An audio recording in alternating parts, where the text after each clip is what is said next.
Hello दोस्तों, नमस्कार। Finally one plus की तरफ से ऑक्सीजन ओएस 12 का ओपन बीटा 2 अपडेट निकल कर आ चुका है वन प्लस 9 और वन प्लस 9 प्रो स्मार्टफोन के लिए।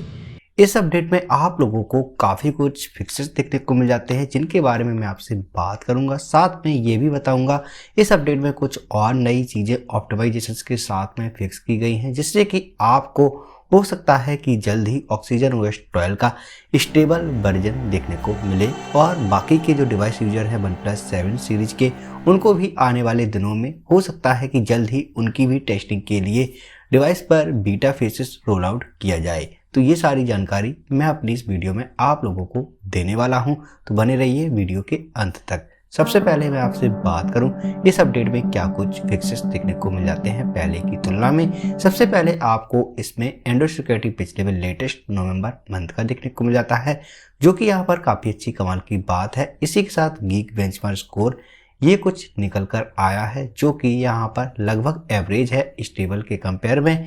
तो यहाँ पर ये भी पहले से बेटर किया गया है और यहाँ पर स्मूथनेस पहले से ज़्यादा लाई गई है। साथ में जो भी चीज़ें इसमें फिक्स की गई हैं उनको देख करके लगता है कि वन प्लस बहुत ही ज़्यादा अच्छे ऑप्टिमाइजेशंस कर रहा है। यहाँ पर स्टेटस बार में जो भी इशू था वो चीज़ को भी फिक्स किया गया है। ये जो अपडेट है इनका वो कलर ओएस के बीटा 3 से इंस्पायर है, उसी को यहाँ पर मर्जअप करके ओपन बीटा 2 लाया गया है। इसमें आपको ऑप्टिमाइज बैटरी लाइफ और चार्जिंग स्पीड भी देखने को मिल जाती है। बैटरी जो पहले ज़्यादा ड्रेन हो रही थी उसको भी फिक्स किया गया है। उसको तो फिलहाल में मैं 2 से 4 दिनों तक टेस्ट करूंगा, तभी पता चल पाएगा कि यहाँ पर बैटरी कितनी ज़्यादा बेटर हुई है। परंतु यहाँ पर बैटरी की जो स्पीड है चार्ज करने की वो भी पहले से ज़्यादा मुझे अच्छी लगी है और बैटरी लाइफ को मैं यहाँ per day by day use करके आपको जल्दी ही रिव्यू दे दूंगा। इसी के साथ फिक्स किया गया है स्टेटस बार में कुछ एप्लीकेशंस जो थे उनके नोटिफिकेशंस थे वो नहीं आ रहे थे, उसको भी फिक्स कर दिया गया है। और ब्राइटनेस का जो इशू था ऑटोमेटिक वो कम या ज़्यादा हो रही थी, उसको भी फिक्स किया गया है।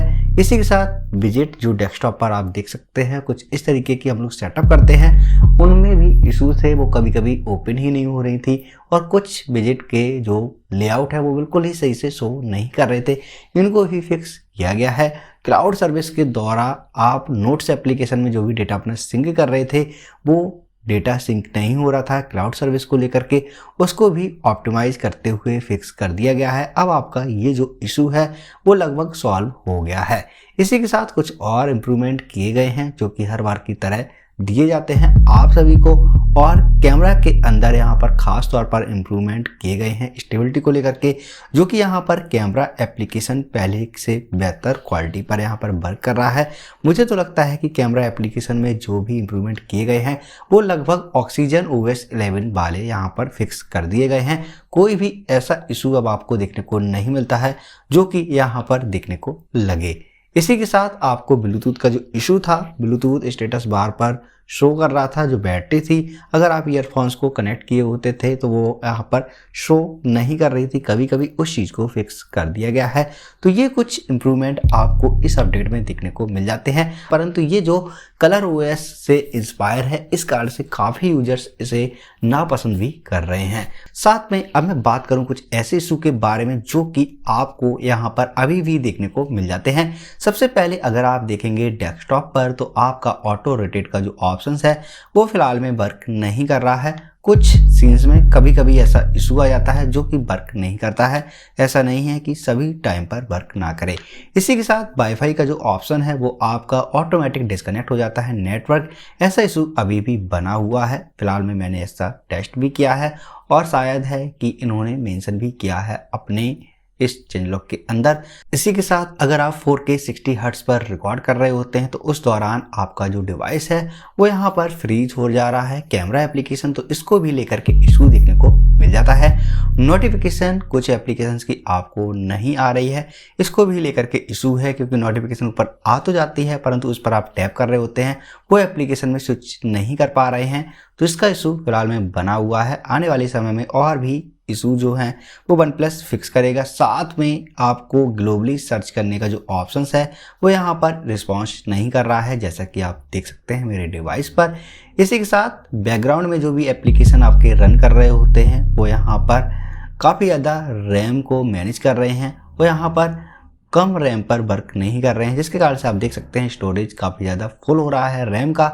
और इसकी अगर मैं सेटिंग में जाकर के अबाउट फ़ोन पर रैम दिखाऊं तो यहाँ पर वर्चुअल रैम को आप यूज नहीं कर सकते हैं। फिलहाल में किसी भी तरीके की वर्चुअल रैम को आप एक्सटेंड नहीं कर सकते हैं, जैसा कि कलर OS 12 पर आपको फीचर्स देखने को मिल जाता है।